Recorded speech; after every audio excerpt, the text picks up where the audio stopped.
금리 이야기를 한번 좀 해보죠. 지금 네. 시장이 이렇게 급속도로 하락한 게 사실 금리가 급등해서 그렇거든요.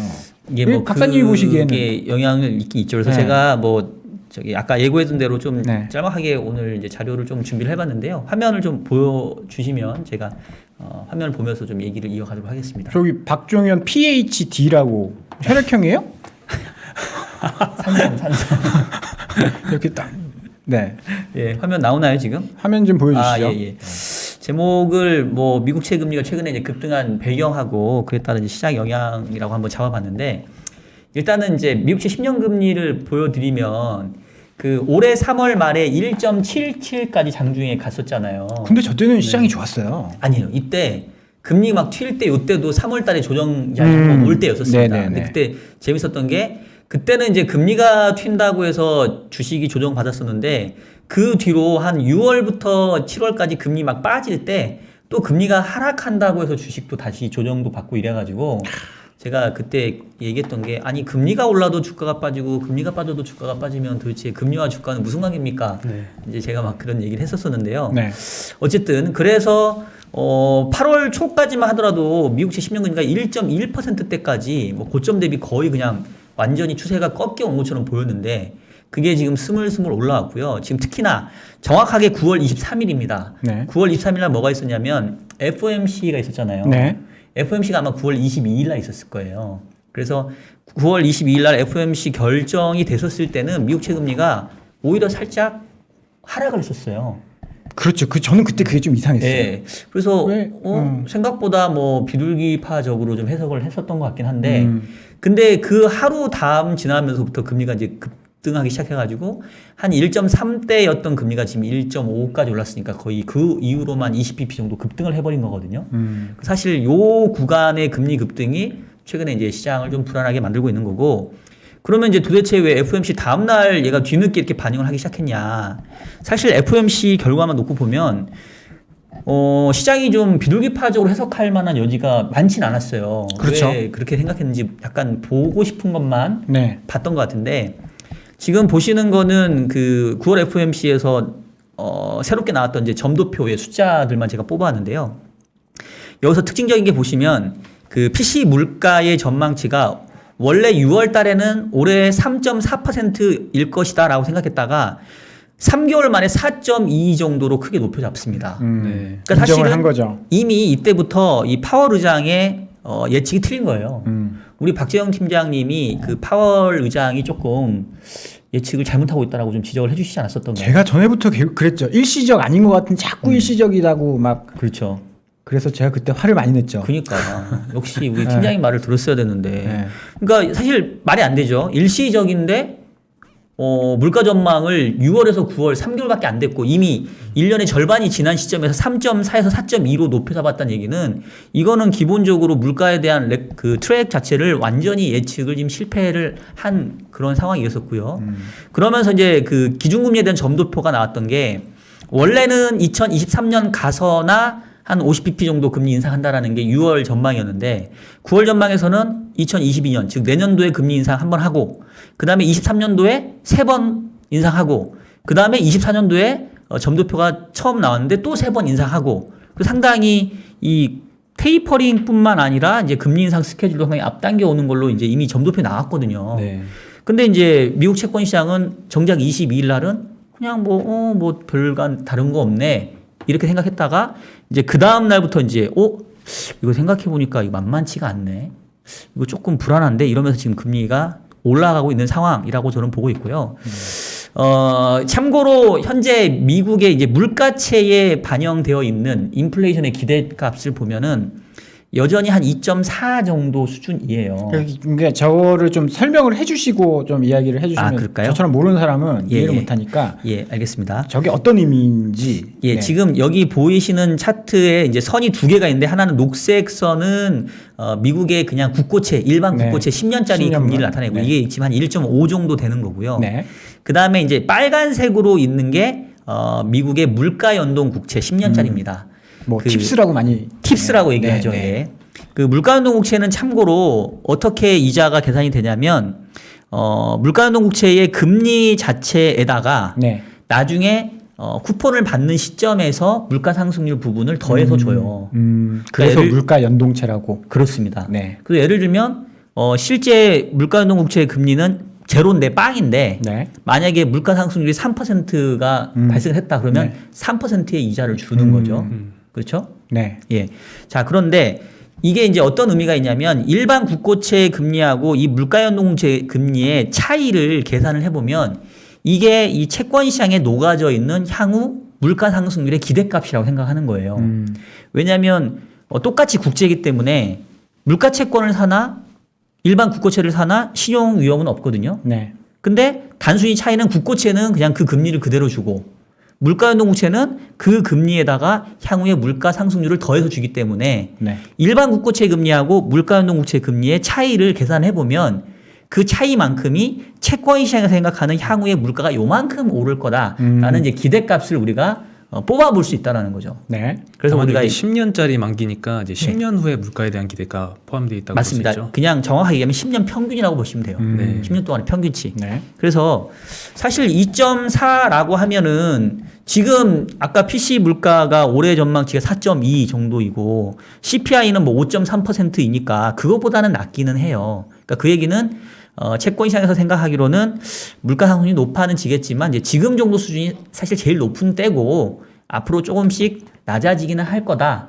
이제 이렇게는 본다고 할 수 있는데 문제는 이제 레벨적으로 봤었을 때는 이렇게 영역으로 표시하는 게 바로 이 인플레이션의 기대값인데 얘가 보면 역사적인 수준에서 봤었을 때는 좀 높은 상단 부분에 있기는 해요. 네. 그래서 채권 시장도 최근에 물가 상승률이 좀 높은 수준에 좀 있을 거다라는 거를 조금 계속해서 좀 반영하고 있는 상황이다라고 볼 수 있겠고요. 이제 이 차트를 좀 보여드리고 싶은데 이게 미국의 8월 달에 CPI 소비자 물가 상승률의 전년 동월비입니다. 네. 7월 달에 물가가 5.4%를 기록을 하고 8월 달에 5.3으로 0.1%포인트가 떨어졌어요. 조금 낮아졌다고 좋아했죠. 그죠? 네. 그러니까 이제 이거를 보면 약간 반 컵의 물 같은 느낌? 이제 아, 반이나 찼다. 아니면 그렇지. 반뿐이 안 남았다. 네. 그렇죠. 그러니까 자기가 원하는 대로 해석할 수 있는 거죠. 혹자는 어쨌든 간에 물가가 고점보다는 좀 떨어졌네.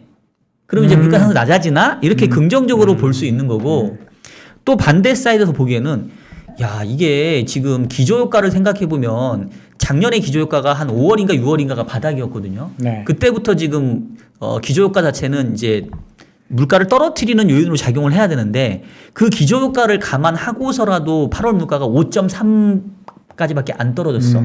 계속 이렇게 높은 수준 유지하고 있어. 아, 이건 이 물가 압력 대단히 강한 건데 그렇죠. 양쪽의 어떤 해석이 가능한 거예요. 네. 근데 이제 여기에 사실 어떻게 보면은 답을 정해주는 게 바로 PPI, 생산자 물가. 즉 생산자 물가 상승률입니다. 아까 이 CPI 소비자 물가 상승률은 조금 꺾여 내려왔잖아요. 근데 이걸 보시면 8월 생산자 물가 상승률은 7월보다 더 올라가 버렸어요. 지금 무려 8.3% 정도나 됩니다. 저게 시간이 지나면 또 소비자 물가에 예. 또 영향을 줄 거 아니에요. 그러니까 사실 우리가 개념적으로 생각하기에는 생산자 물가가 시차를 두고 소비자 물가에 이제 반영이 되니까 약간 생산자 물가가 선행할 것처럼 생각을 할 수 있는데 네. 예, 그러지는 않아요. 아, 그래요? 예, 시기는 비슷하게, 그러니까 고점과 저점은 비슷하게 찍히는데 제가 봤을 때는 이제 생산자 물가와 소비자 물가에 통해서 우리가 이제 얻을 수 있는 뭔가 인사이트는 말 그대로 이런 거죠. 그 기업이 생산의 원가 상승 부분을 얼마만큼 소비자 물가에 전가시킬 수 있냐 없냐. 그러니까 일반적으로는 생산자 물가 상승률보다는 소비자 물가 상승률이 높은 게 조금은 기업 입장에서는 마진 압박이 덜 하겠죠. 네. 근데 지금 상황 보세요. 생산자 물가 상승률은 8.3%인데 앞서 얘기했던 소비자 물가 상승률은 5.3%. 네. 그러니까 5.3%라는 물가도 상당히 높긴 한데 기업이 느끼는 생산자 단에서의 물가 상승률이 그보다 훨씬 높은 거예요. 마진 압박이 있겠네요. 마진 압박이 있다라는 네. 거죠. 그러니까 사실은 조금 이런 부분들이 좀 부담스러운 거고. 그러면 최근에 왜 이렇게 생산자 물가가 올라가느냐? 이제 가장 쉽게 얘기할 수 있는 게 유가. 유가가 지금 뭐 조금 어제는 떨어진 것 같긴 한데 그래도 한 75불 정도. 지금 유가 상승률을 보게 되면 8월 말 정도에 한 60불 정도까지 떨어졌다가 지금 다시 불과 한 달 반 만에 15불 이상 지금 넘게 올려버렸고요. 중요한 건 이제 전망인데 계속해서 공급 부족 얘기가 나와요. 뭐 허리케인 때문에 네, 허리케인 경제 시설 뭐 문제도 이야기 있고, 나오고, 네. 그 다음에 이제 오펙 산유국들이 감산 폭을 완화해주지만 뭐 그보다는 조금 덜 완화해주는 것도 있고, 그 다음에 이제 계절적으로 또 이제 찬바람이 조금 불기 시작하는 그런 난방수요? 것도 있고, 예, 난방수요도 있고, 그리고 지금 보면은 오일 가격만, 그러니까 유가만 오르는 게 아니라 그 천연가스도 같이 천연가스가 오르잖아요. 난리가 났더라고요. 예. 네. 그러니까 이게 어떻게 보면은 분명히 이제 비용적인 측면이 뭔가 원자재가 상승하면서 지금 부담을 지금 주고 있는 이런 상황인 거죠. 그래서 이제 이런 상황들을 보니까 야, 이거 연준도 원래는 물가 상승률이 그냥 일시적이다라고 생각했었는데 그래서 지금 파월 의장이 말을 바꾼 거 아니에요. 네. 지금 보면 중고차 가격도 다시 올라가고 있대요. 아, 그래요? 네, 중고차 가격이 잠깐 떨어졌다가 지금 다시 올라가고 있다. 아, 그러게 그 얘기는 하더라고요. 지금 뭐 그러니까 이른바 이제 그 병목 현상이라고 하죠. 그래서 이렇게 뭔가 그 공급망에 문제가 생겨서 조금 원가 상승들이 좀 작용을 하고 있는데, 근데 사실 저는 이제 이것만 가지고는 이제 큰 걱정은 안 되는데 다음 페이지가 좀 저는 좀 걱정이 돼요. 예, 핵심 나오는 겁니까? 네, 다음 페이지가 뭐냐면 지금 이제 애틀란타 연은이 그 GDP 추정 모형이 있잖아요. 네. GDP Now라는 모형이 있는데 얘네들이 매일 발표되는 경제 지표들을 이렇게 입수를 해가지고 예측 프로그램에 입력을 합니다. 그러면 이번 분기에 성장률이 얼마가 나올 거야를 거의 매일매일 업데이트를 해주거든요. 지금 미국이 1분기하고 2분기 성장률이 숫자가 얼마인지 기억나십니까?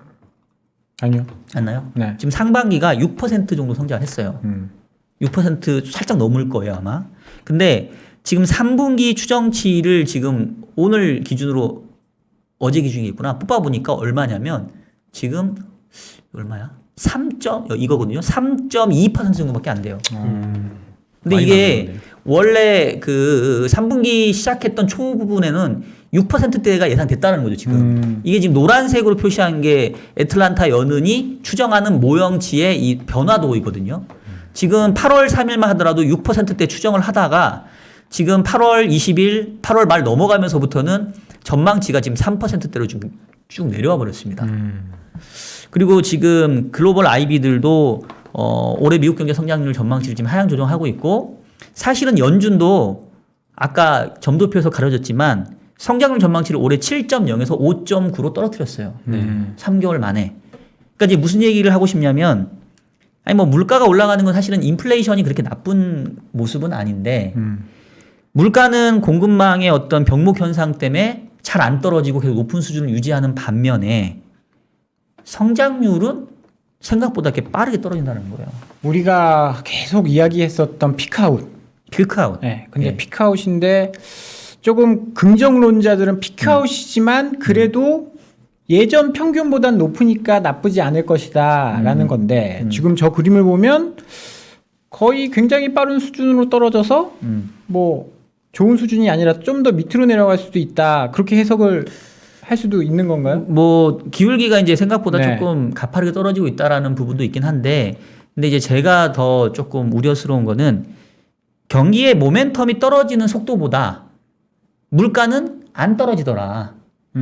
계속 높은 수준을 유지하는 거죠. 그래서 제가 이제 요즘에 그 스태그플레이션에 대한 우려들을 저는 좀 개인적으로 주변에 많이 좀 얘기를 하는데, 네. 뭐 또 오해는 없었으면 좋겠어요. 왜냐하면 스태그플레이션 하면 너무 강한 얘기거든, 또 이게.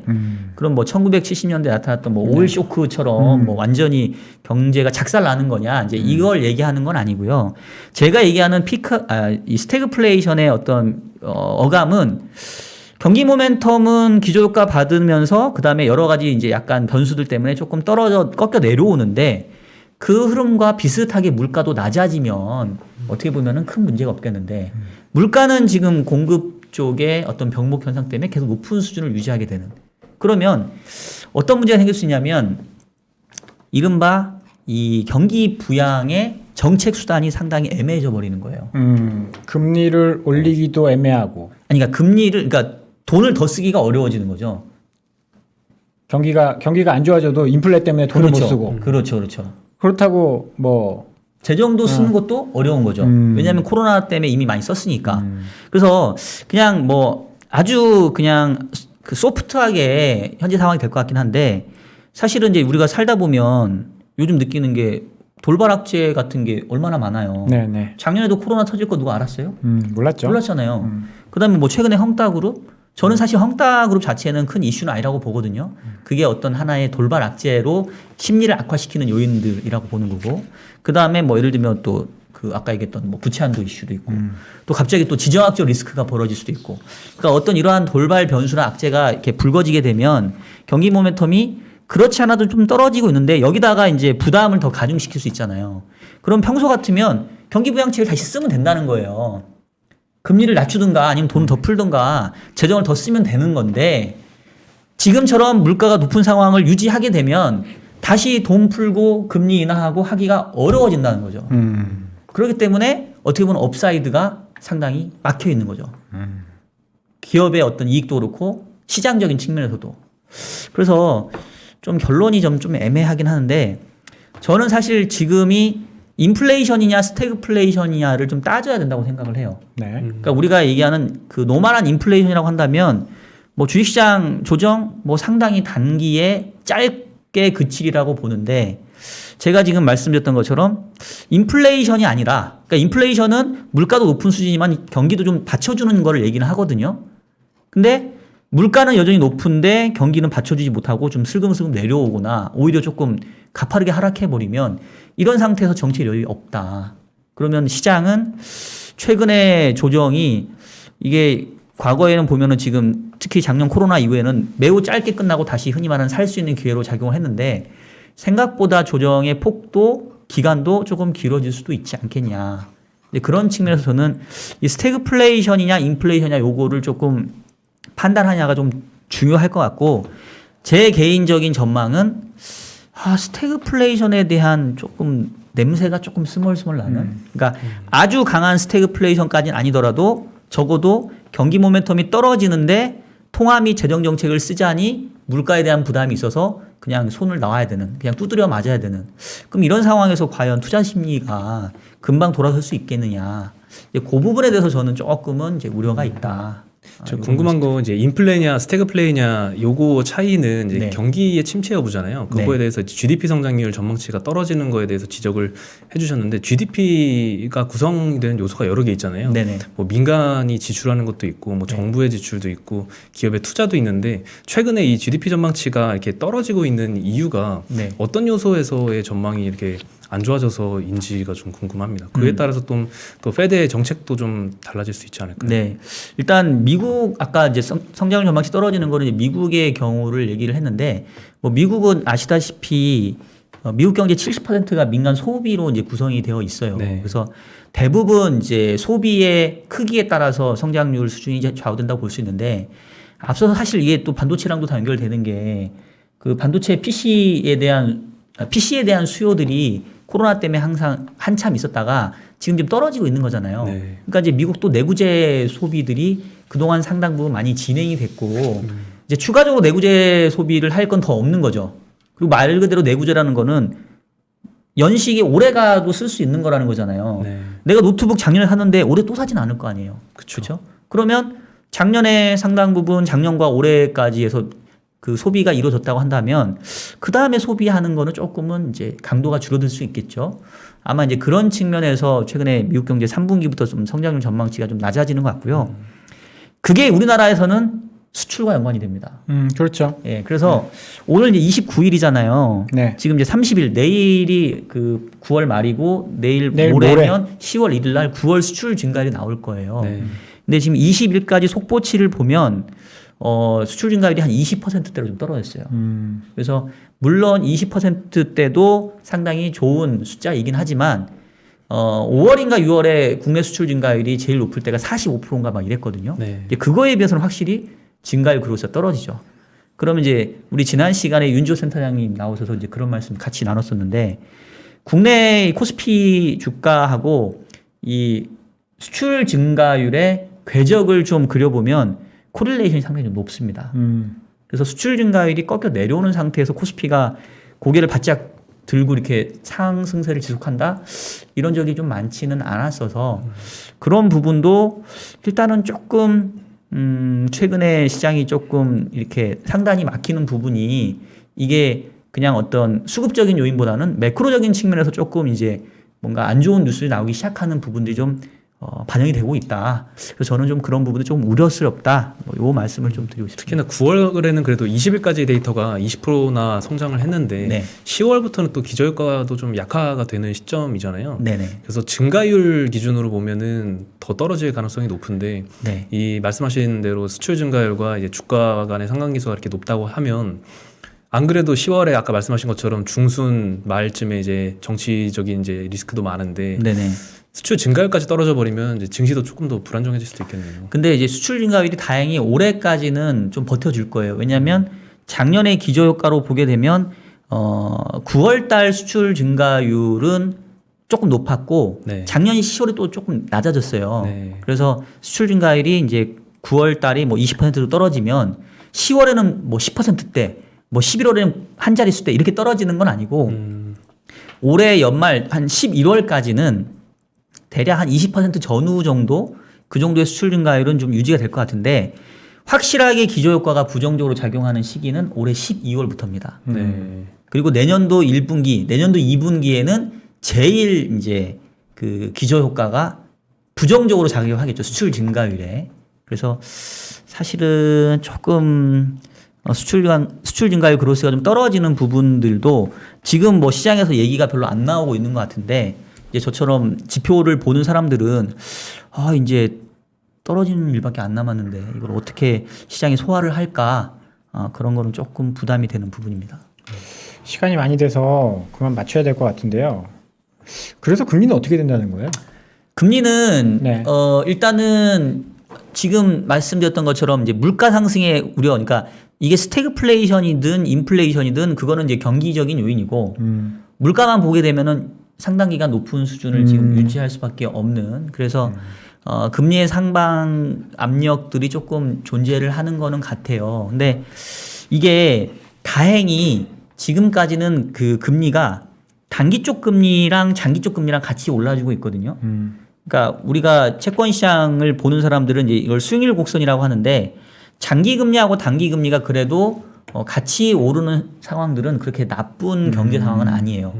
근데 이제 언제 우려를 하셔야 되냐면 결국은 스태그플레이션이든 뭐 인플레이션이든 통화 당국이 이제는 좀 물가를 신경 써야 될 것 같아요. 그래서 이제 긴축의 고삐를 죄려고 하는데 그거를 반영해서 단기 쪽 금리는 상승 압력을 받는데 장기 쪽 금리는 더 안 오른다. 아니면 경기를 반영해서 떨어진다. 오히려 아니면 좀 떨어진다. 이제 요런 시그널이 보이면 그때는 요거는 좀 상당한 이제 워닝 시그널이 될 수 있거든요. 그거를 채권 시장에서 유식한 말로 그들의 말로 뭐라 그러죠? 그거를 이제 장단기 금리 차? 스티프닝. 스티프닝 플래트닝. 그렇죠. 뭐 그런 거 좀 얘기해 줘야 그래 있어 보이죠. 지금 분위기 다 다운시켜 놓고 예. 지금. 죄송합니다. 네. 아니 그러니까 장단기 금리 차가 벌어지는 현상을 스티프닝이라고 하죠. 수익률 곡선이 가팔라진다고 얘기를 하는데, 근데 이제 그런 스티프닝 현상은 그래도 경제에 여전히 좀 긍정적인 그 어떤 현상을 얘기를 해주는 거예요. 근데 이제 플래트닝, 즉 평평해지는 거. 단기 쪽 금리는 올라가는데 장기 쪽 금리는 더 안 오르거나 오히려 좀 내려온다라고 하면 요거는 상당히 이제 시장에 부담스러울 수밖에 없죠. 그래서 그 부분을 좀 봐야 되는데 아직까지는 그 수익률 곡선이 플랫해지지는 않고 있어요. 그래서 이제 이렇게 결론을 내리면 뭐 박종현이가 뭐 시장 완전히 망가진다더라 이제 이렇게 또 잘못 오해하실 수 있는데 이제 제가 얘기하는 부분은 뭐냐면 스태그플레이션이 꼭 발생한다는 얘기보다는 정책의 여력이 조금 없어 보이는데 불확실성한 변수들은 많이 있고 여기서 뭔가 짱돌이나 돌발 악재가 발생을 하게 되면 이거에 대응할 수 있는 정책 여력이 옛날보다 없어 보이니 약간 상방은 그냥 막혀 보이고 그러면 이게 시장이라는 게 위가 막히면 아래쪽을 또 쳐다보게 되거든요. 그리고 흔히 얘기하는 뭐 헤지 펀드 이런 애들은 위가 막히면 또 아래를 테스팅을 해요. 그러면 이제 밀리네? 그럼 더 가는 거고. 안 밀리네? 그럼 바닥이네. 그래서 그런 측면에서는 조금 위쪽은 단단해 보이고 아래쪽은 얼마인지는 좀 모르기 때문에 당분간은 테스팅하는 장세가 조금 이어질 수 있지 않겠냐. 근데 이게 뭐 추세를 꺾어버리고 시장 완전히 끝났다? 이렇게 보지는 않습니다. 제가 봤을 때는 뭐 조정 기간들이 조금은 요번은 뭐 그동안에 한 하루 이틀 아니 한 1, 2주 한 달 안에로 그쳤다면 요번 조정은 조금은 기간이나 폭이 좀 이전보다는 좀 더 깊고 클 수도 있지 않겠냐. 연말까지 이렇게 시장을 이렇게 좋게 볼 만한 요인은 좀 없어 보인다. 네. 뭐 요 정도만 좀 말씀드리고 싶습니다. 네, 이렇게 채권 금리 관련돼서 아주 심도 있는 이야기를 해봤습니다. 저희는 뭐 매주 나오니까요. 매주 나오니까 또 이런 깊은 이야기 또 자주 좀 드릴 수 있도록 하고요.